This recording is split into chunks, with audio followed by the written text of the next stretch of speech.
Samantala, nagbigay naman ng reaksyon ang mga senador kaugnay ng ginawang privilege speech ni Senador Ramon Revilla Jr. sa Senado kahapon.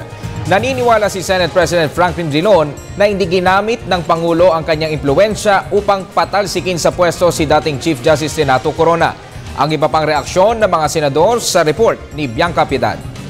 Kanya-kanyang pananaw ang mga senador sa ibinunyag ni Senador Ramon Bong Revilla Jr. sa kanyang privilege speech, kung saan sinabi nito na tila tinangkang impluensya ni Pangulong Benigno Aquino III ang isinagawang corona impeachment trial noong taong 2012. Nabanggit din ni Revilla sa kanyang talumpati ang pag-imbita sa kanya ni dating Transportation and Communications Secretary at ngayon DILG Secretary Mar Rojas ay pangarap sa palasyo ng Malacanang kung saan umano siya kinausap ng Pangulo.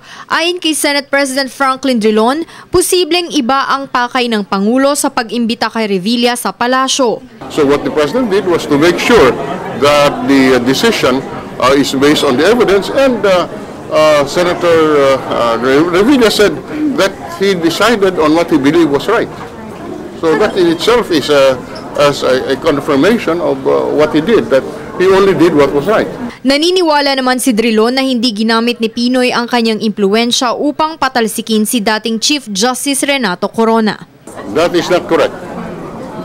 That is not true. Ang totoo, sinasabi ni Presidente na kinausap niya dahil sa marami siyang naririnig na may mga sektor na kumakausap sa mga senador para pagpasya sa impeachment, hindi dahil dun sa ebidensya, kung hindi sa ibang konsiderasyon. Tumanggi naman magkomento si Senate Minority Leader Juan Ponce Enrile patungkol sa issue dahil hindi umano niya alam ang katotohanan. Pero naniniwala siya na hindi impeachable o unethical ang nangyari. Idinipensa naman ni Senador Lito Lapid ang pagsundo ni Rojas kay Revilla at sinabing sadyang mahilig mag-imbita o magmaneho noon pa man si Rojas para sa kapwa niya senador. May Monday group kami nung araw, kanya-kanya kasi kami nung araw. Nung unang senador pa ako, ang pagkakaalam ko, yung akin, naisakay din ako ni Rojas, pero kaibigan lang. Hindi naman umano niya maalala kung tinanggal din ni Rojas ang plaka ng kanyang sasakyan sa mga panahong iyon.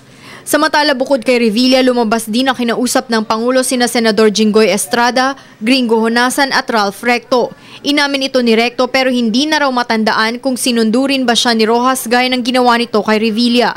Ang naalala ng senador, hindi kasama sa mga pinag-usapan nila ang sinasabing pagtatanong ni Pinoy kung may iba pang sektor ang lumalapit sa kanila upang impluwensyahan ang kanilang mga boto. Tumanggi naman na munang magkomento si Senador Estrada maging si Senador Honasan hinggil sa issue.